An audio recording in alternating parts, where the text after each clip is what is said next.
Fala rapaziada, beleza? Sejam muito bem-vindos a mais um vídeo. Esse vídeo aqui é um vídeo bem teórico. Eu lembro que eu postei outro dia para vocês aqui um vídeo referente a como que analisa um CI, né? Mostrando eletrônica de verdade, não que o pessoal mostra aí trocador de componente, mostrando eletrônica de verdade, como que o componente funciona. E dessa vez eu vou mostrar para vocês como que funciona e como que analisa todos os terminais daquele CI, que é o TLE 7209, tá? Então, TLE 7209 é um componente usado em diversos módulos aí, principalmente módulos de AVOX. Então, a gente vai analisar esse componente, como que você pode fazer o teste nele, né? E quais as funções, né? A finalidade de todos os terminais desse componente. Porque muita gente diz, não precisa analisar tudo, só analisar um terminal ou outro, porque só esses são os importantes. Se esse aí só fosse importante, o fabricante não teria colocado vários outros terminais, tá? Então, se tem outros terminais é porque tem outras funções. Então, todas as funções são importantes. Então, se todas são importantes, todas devem ser analisadas. Mas para analisar, você tem que saber como analisar, tem que saber a função, para que serve, o que é. Então, é nesse vídeo que nós vamos aprender. Eu gravei um vídeo sobre isso aí, né? Sobre esse assunto, analisando todos os terminais de um componente que vocês gostaram muito. Muita gente me mandou mensagem pedindo para gravar outro vídeo. Então aqui estou eu gravando outro vídeo desse mesmo conteúdo. O outro vídeo foi do L9929, que é o da 7530, né? O drive do corpo. Analisamos todos os 24 terminais dele, a função de um por um. Se você não viu, olha no card que vai estar em um desses lados aqui em cima e verifica que está no nosso canal, analisando todos os terminais do L9929, tá? Esse que a gente vai analisar um pouco menor, não tem 24 terminais, acho que são 20 terminais, mas vamos analisar todos os terminais, ver a função de cada um deles e para que cada um desses terminais servem. Eletrônica de verdade. Se você já gostar desse conteúdo, deixa um comentário aqui. Seu comentário nos ajuda, nos inspira a gravar mais vídeos. Eu estou um pouco sumido por conta da correria, mas a sua interação e o seu comentário nos ajuda a gravar mais vídeos, né? Deixa o like, compartilha com outras pessoas, compartilha no grupo que você está, né? Grupo de técnicos, grupo de pessoas, né, que trabalham com módulos. Compartilha esse vídeo, ajuda a divulgar, chegar em mais pessoas, para que as pessoas entendam e compreendam mais como funciona a eletrônica de verdade, beleza? Beleza? Vamos lá, vamos para o vídeo, vamos partir aqui para analisar. Eu já baixei o datasheet do componente, antes de a gente analisar o datasheet, mas já para a gente ver aqui, ó, TLE 7209, tá? Esse é o modelo dele. Ele vai em vários módulos, né? Não consigo lembrar de cabeça, não sei se ele vai na 4BV também. O pessoal usa também para fazer na 7530. Enfim, ele vai em vários módulos. A gente pode ver aqui, ó, a foto dele, tá certo? O TLE 7209, tá? Para vocês verem aqui, vários lugares que vendem ele. Se a gente quiser, a gente poderia até colocar no próprio ChatGPT e ele mostraria para a gente ali em quais módulos ele é aplicado. Mas eu sei que ele é aplicado em diversos módulos, tá? Mas já para vocês verem aqui, ó, esse é o componente que nós vamos estudar hoje. Vamos entender o funcionamento de todos os terminais, para que servem, né? Como que funcionam. Então, vamos lá. TLE 7209. O primeiro passo é chegar aqui no datasheet. Esse datasheet você consegue encontrar facilmente na internet, né? De qualquer forma, eu vou deixar esse datasheet para download aqui para vocês, tá? Vou disponibilizar ele, vou pegar esse arquivo datasheet e deixar aqui no primeiro comentário fixado, porque às vezes o pessoal, eu não sei o que passa. Quando eu falo que está na descrição do vídeo, o pessoal não consegue acessar a descrição do vídeo, ver o link e baixar. Então, eu vou deixar no primeiro comentário fixado. Então, e já aconteceu às vezes de eu deixar arquivos no comentário fixado e o pessoal vai lá e vai nos comentários e pergunta cadê o arquivo. Cara, é difícil. Se você não tem habilidade com a internet, né, você ainda é um pouco leigo com essa questão da internet, pede ajuda a alguém, tá? Vou deixar esse material aqui, esse datasheet, no primeiro comentário fixado, tá? Só vai ter um comentário fixado meu, esse é o de cima. Eu vou deixar o link para que você consiga baixar esse arquivo aqui.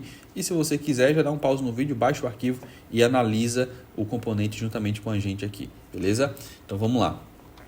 Aqui é o datasheet, nessa primeira página que ele vai mostrar algumas informações, né?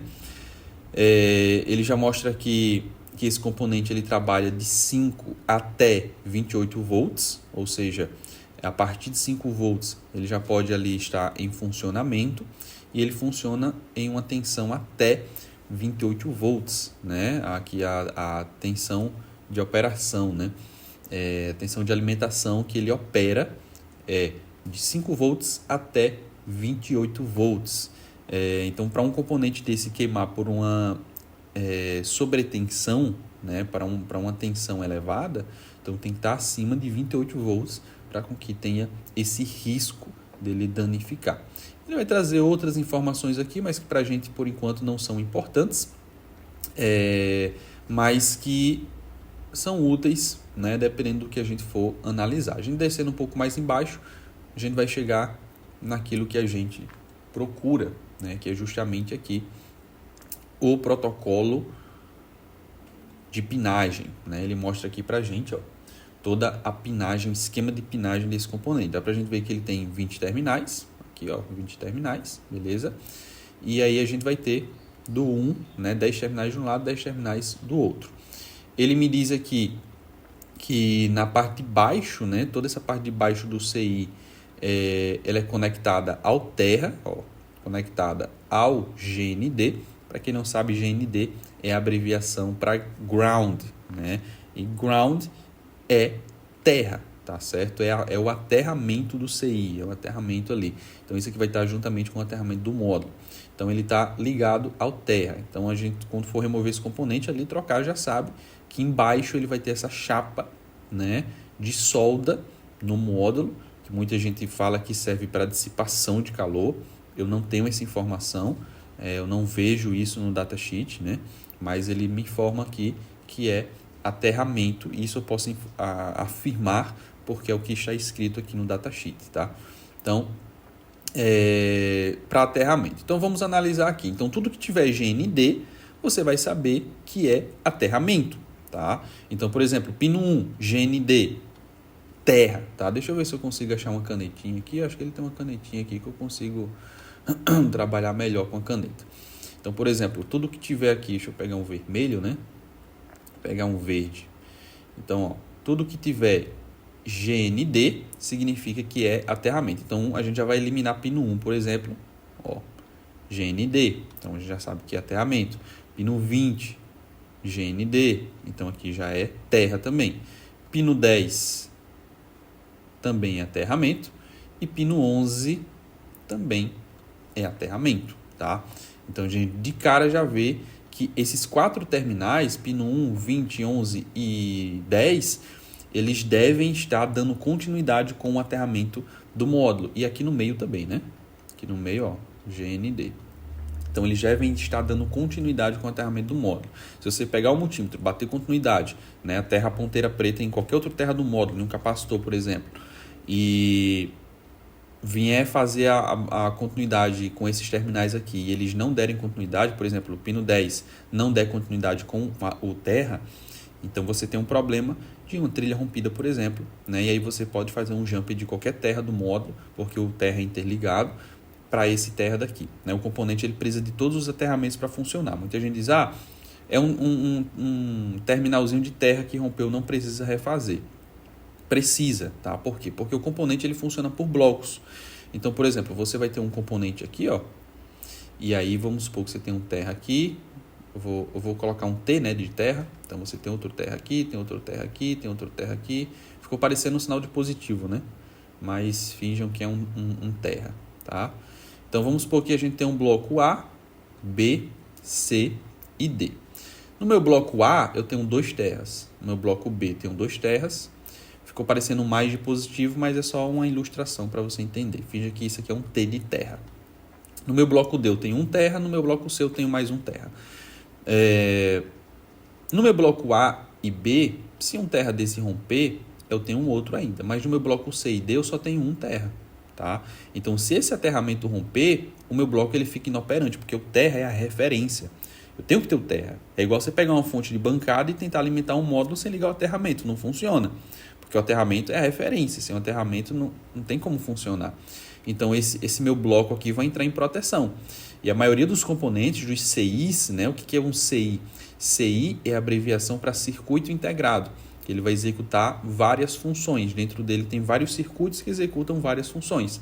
Então, a maioria dos CIs, quando um bloco entra em proteção por falta de aterramento, o CI por completo entra em proteção, tá? E aí para de funcionar, tá certo? Então, deixa eu apagar essa garrancheira da tela aqui, para não ficar muita coisa.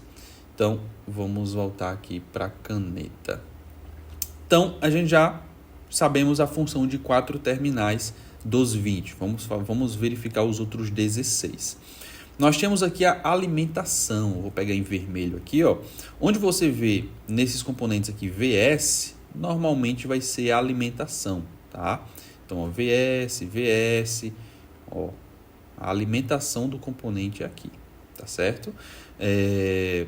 Então, qual que é a alimentação que tem que chegar aqui? GND você já sabe que é terra, então é 0 volts, então ele tem que dar continuidade com o terra do módulo. Mas a alimentação, qual que é a tensão que eu tenho que ter? Qual que é a tensão de alimentação desse componente? Você já viu aqui que esse componente ele trabalha de 5 até 28 volts.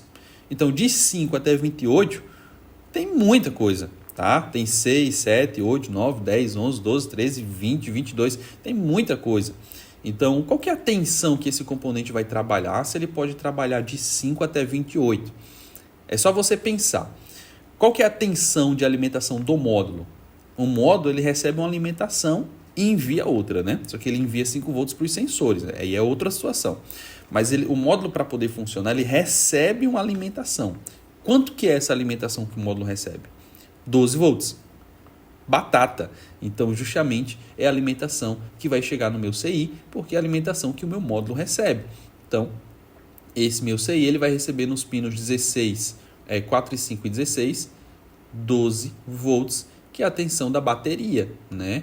Então, ó, bate mais, que é a minha tensão de bateria. Aqui é a mesma coisa, tá certo? 12 volts, beleza? Então, a alimentação desse componente vai ser 12 volts. Eu vou apagar esse excesso aqui também, mas aí você já sabe, se você estiver acompanhando aí com o datasheet, já sabe que a alimentação aqui é 12 volts. Vamos seguindo, vamos aumentando, gradativo, tá? Eu quero fazer um vídeo aqui que fique de fácil acesso para todo mundo, tanto para quem está iniciando, que não entende, né, muita coisa, por isso que eu comecei ali pelo aterramento e tal, para você que já sabe o que é um aterramento, que já sabe o que é alimentação e quer ver os outros terminais, então só aguardar que a gente vai chegar lá. Eu vou gradativo para que todo mundo consiga entender esse vídeo. Vai ficar um vídeo um pouco longo, já são aí 13 minutos, mas mesmo que seja um vídeo longo, eu quero que todo mundo consiga pegar essa informação. Vamos para os outros terminais. Nós temos aqui IN1, IN2, Out1, temos 2 pinos de Out1, né, 6 e 7, e 2 pinos de Out2. Eu vou pegar aqui em amarelo. O que é o IN1? Vamos pegar o IN1 e tem IN2 aqui também, né? IN1, IN2. O que é IN? IN é a abreviação para Input. Aqui é um U, tá? Tô com o mouse aqui, e aí é muito ruim de escrever com o mouse. Input. O que é Input? Input, pessoal, é a abreviação para entrada. Ou seja, aonde eu achar IN é a abreviação para input, que quer dizer entrada. Isso quer dizer que no pino 3 e no pino 19, ele recebe uma entrada, tá? Uma entrada, ele recebe alguma coisa. O que ele recebe? Para esse componente aqui, ele vai receber um sinal do processador, tá? Esse componente aqui, normalmente, ele é usado para controle do corpo de borboleta, né? Para o controle do TBI. Para o controle do TBI, né? Do corpo TBI. Então, o processador, ele manda o sinal do controle do corpo para esse componente mandar para o corpo, tá? E aí, justamente por isso que a gente vai ter Out 1, que é o que ele manda para o corpo TBI, diretamente para o corpo TBI. E Out 2, tá?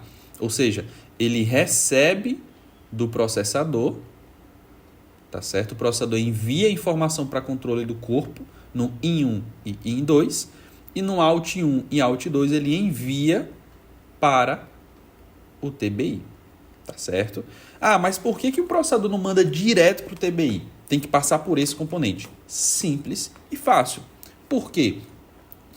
Esse componente, ele é, como eu posso dizer assim, eu vou falar de uma forma bem leiga para que todos que estejam assistindo consigam entender. Não é com essas nomenclaturas, mas eu vou estar simplificando. Ele é como se fosse um amplificador, tá? Ele recebe o sinal do processador.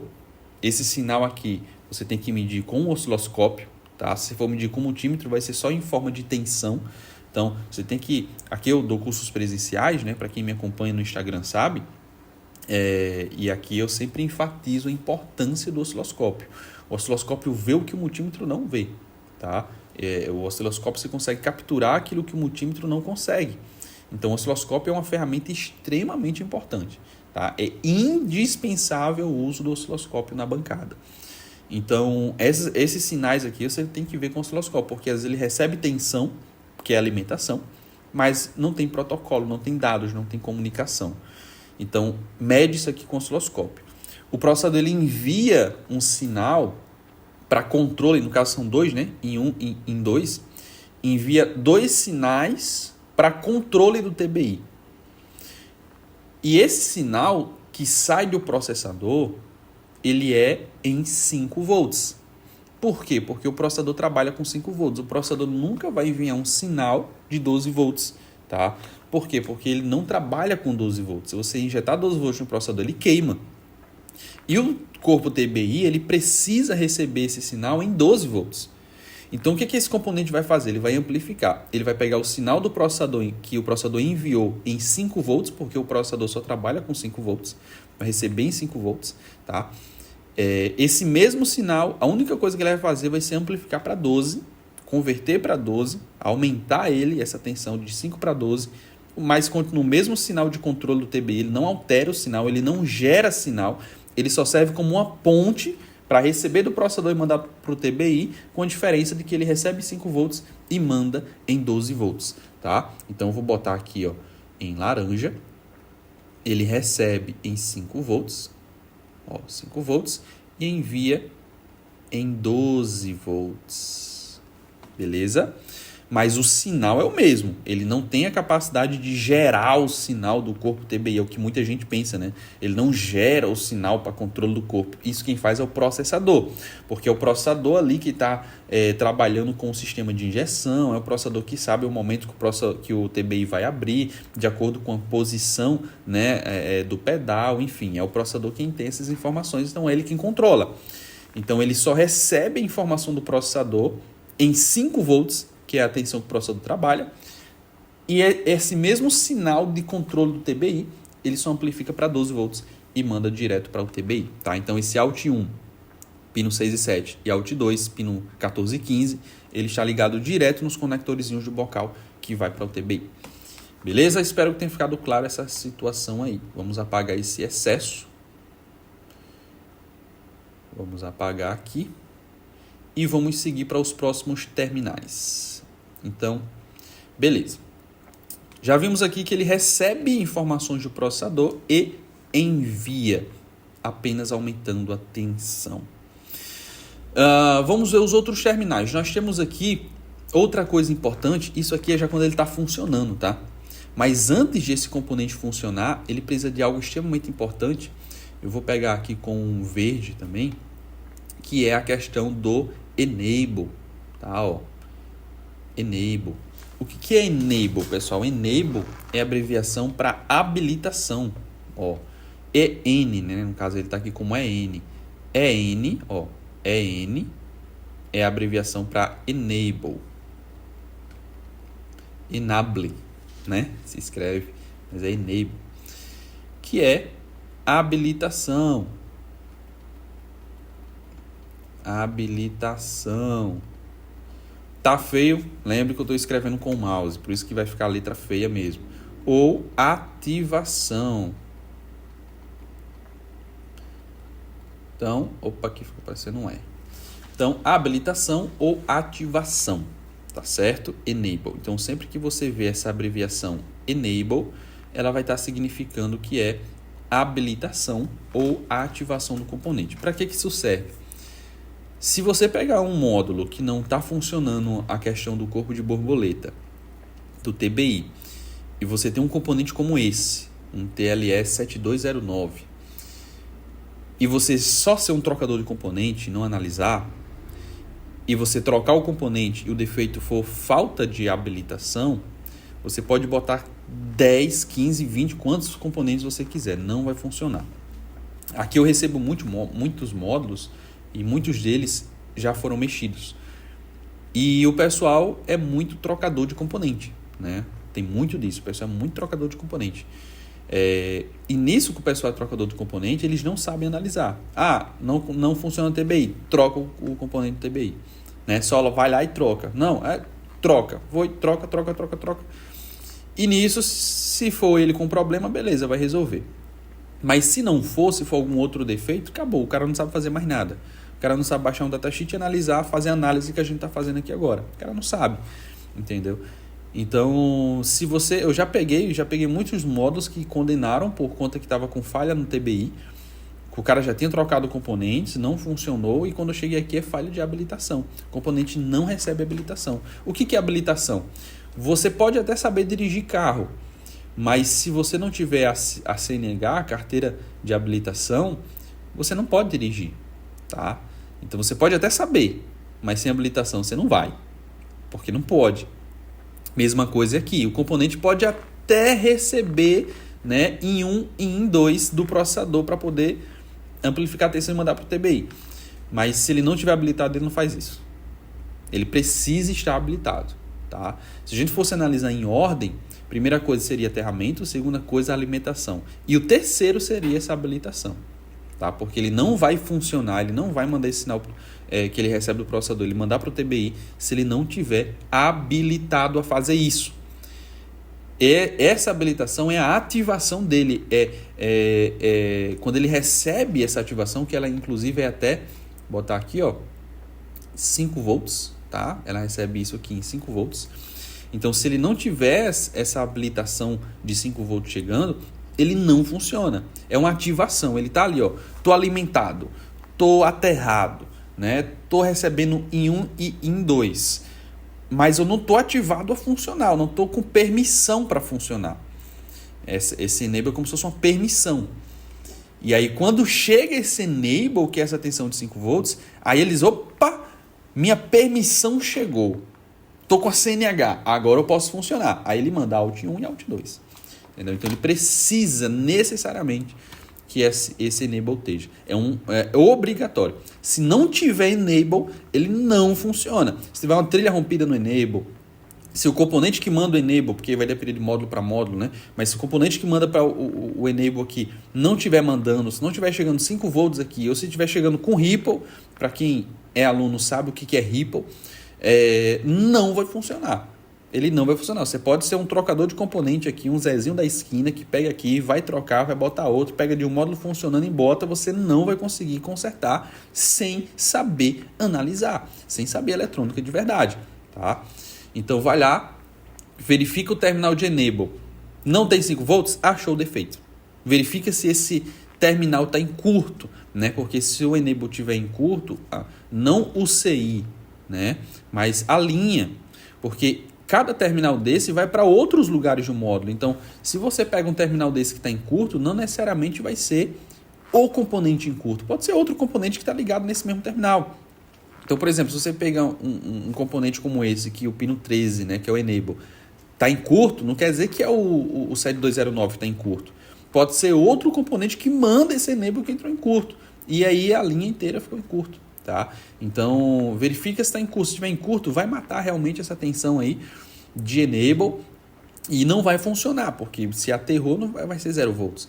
Então, aí você consegue injetar tensão. Se tiver uma câmera térmica, eu estou usando aqui, ó, estou usando essa câmera térmica aqui, ó, a InfiRay, tá? InfiRay. Câmera muito boa, tá? Que você pode usar aí no telefone. E aí você consegue pegar esses curtos aí. Mas se não estiver em curto, você vê quem que manda, por que não está mandando, enfim. A nossa análise aqui vai ser focada no 7209, então O externo a gente pode deixar para outros vídeos. Mas se ele não receber esse enable, ele não funciona. Beleza? Beleza.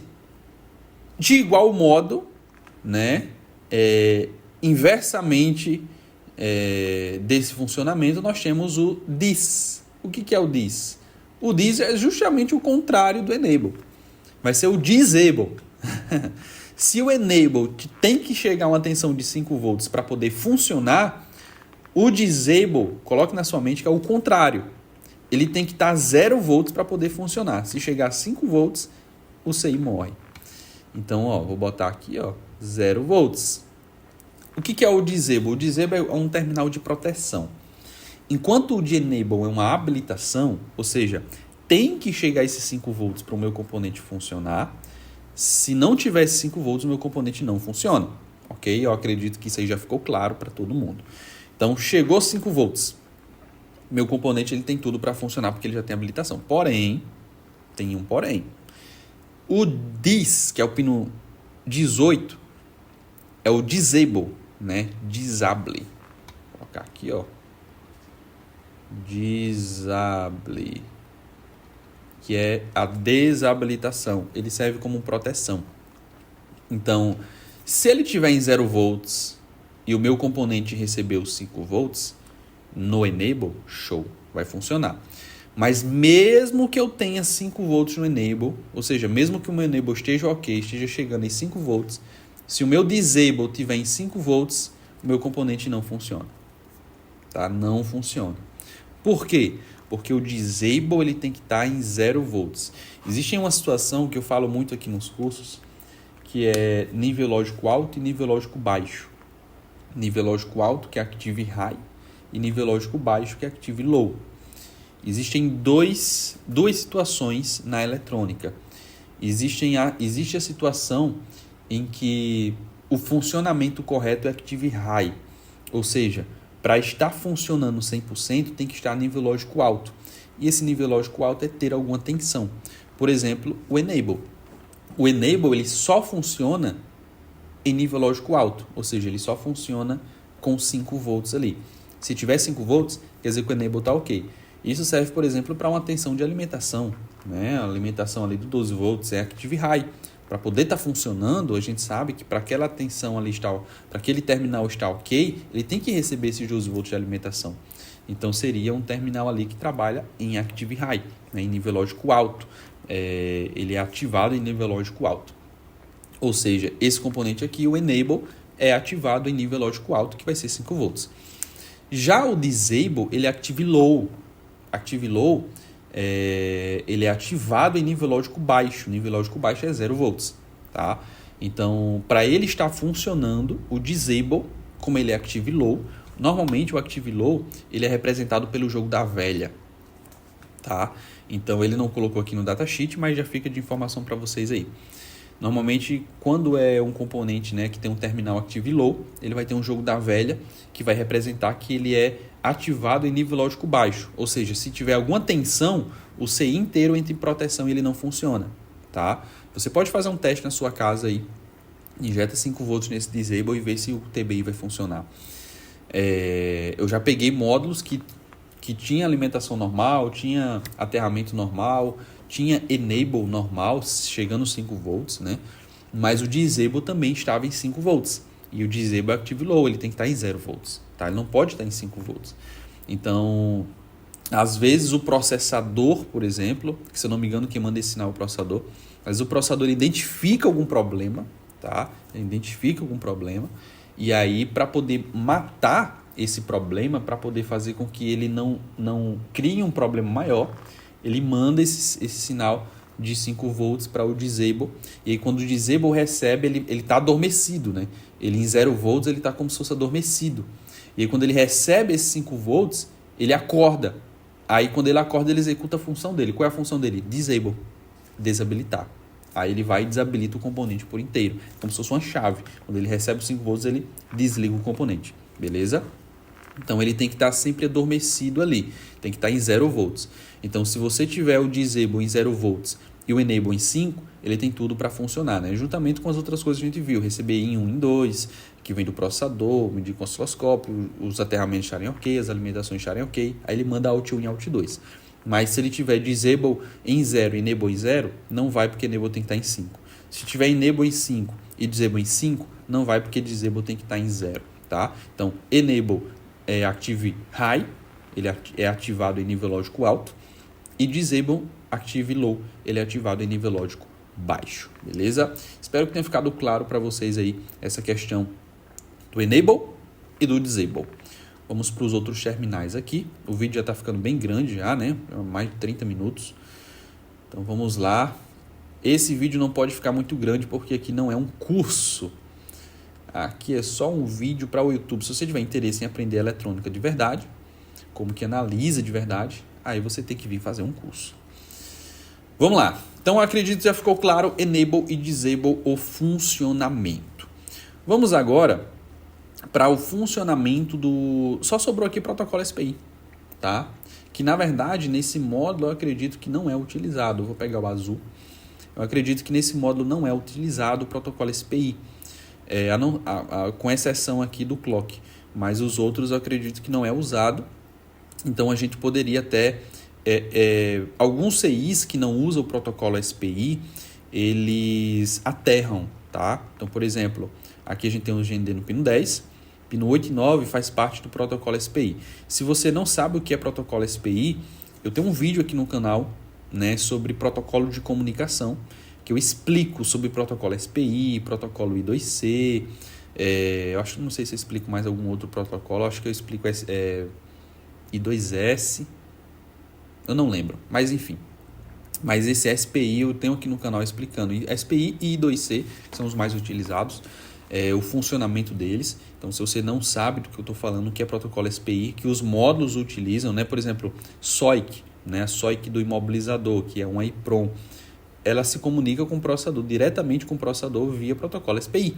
Tá? Então, você tem que saber os protocolos de comunicação. O componente ele tem uma linguagem, né? Você tem ali, por exemplo, a RedCam. O que é RedCam? RedCam é comunicação entre os módulos do carro.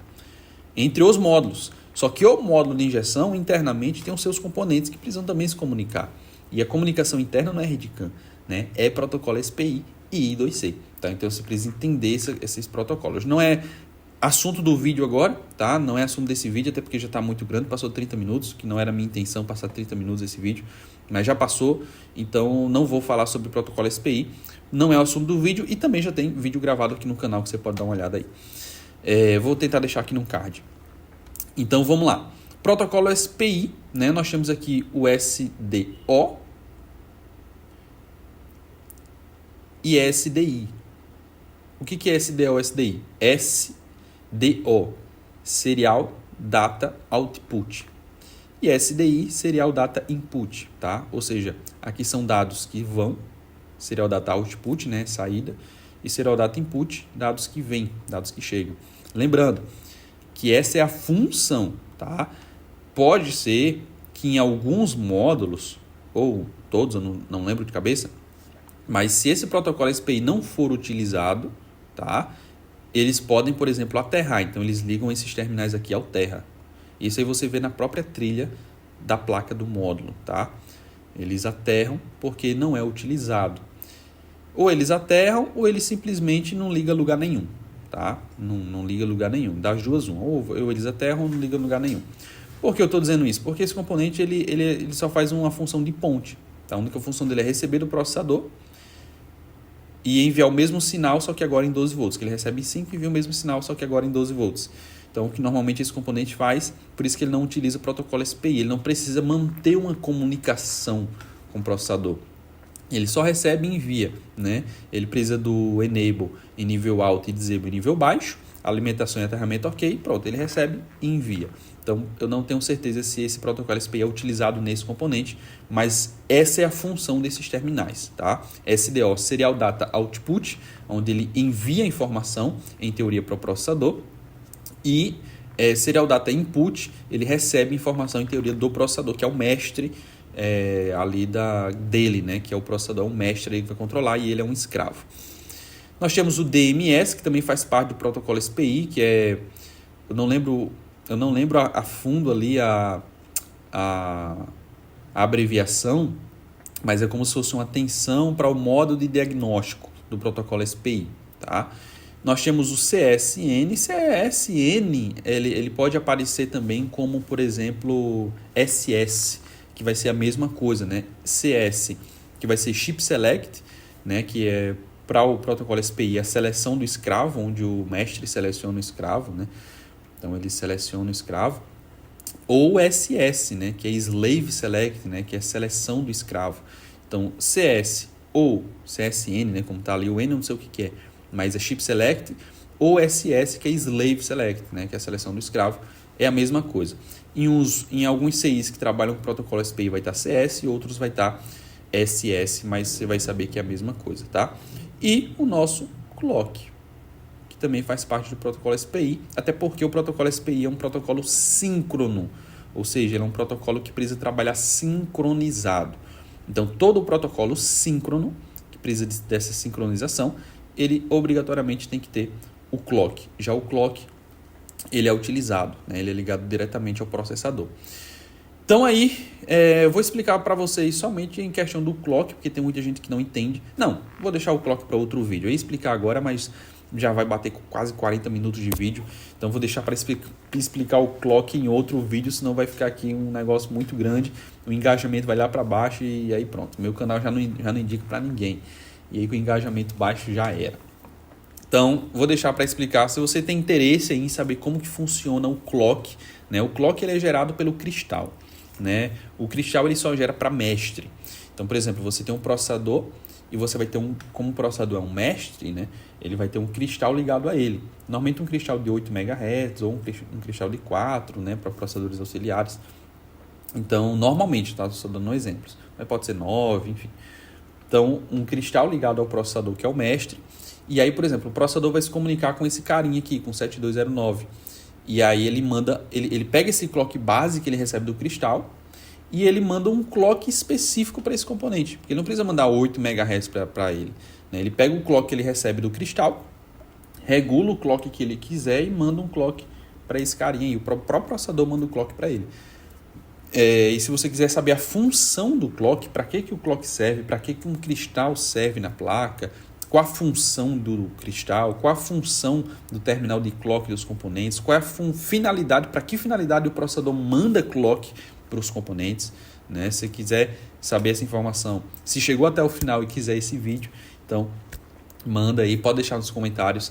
Eu quero saber a função do clock, né? Que aí eu vou gravar outro vídeo mais para frente aí, que não vai ficar tão longo igual esse, mas dificilmente o pessoal chega até o final com um conteúdo tão técnico, né? Hoje em dia o pessoal só quer ser trocador de componente, dificilmente quer aprender de verdade como funcionam as coisas, mas para você que quer aprender como funciona e chegou até o final, assistiu o vídeo todinho, deixa aqui embaixo nos comentários, assistiu o vídeo todo, assistiu o vídeo por completo, para eu saber que você chegou até o final aqui, beleza? Finalizamos por aqui, pessoal, valeu, até a próxima, até o próximo vídeo de reparos com mais conhecimento, aprendendo eletrônica de verdade e sem ser apenas um trocador de componente. Valeu, fui.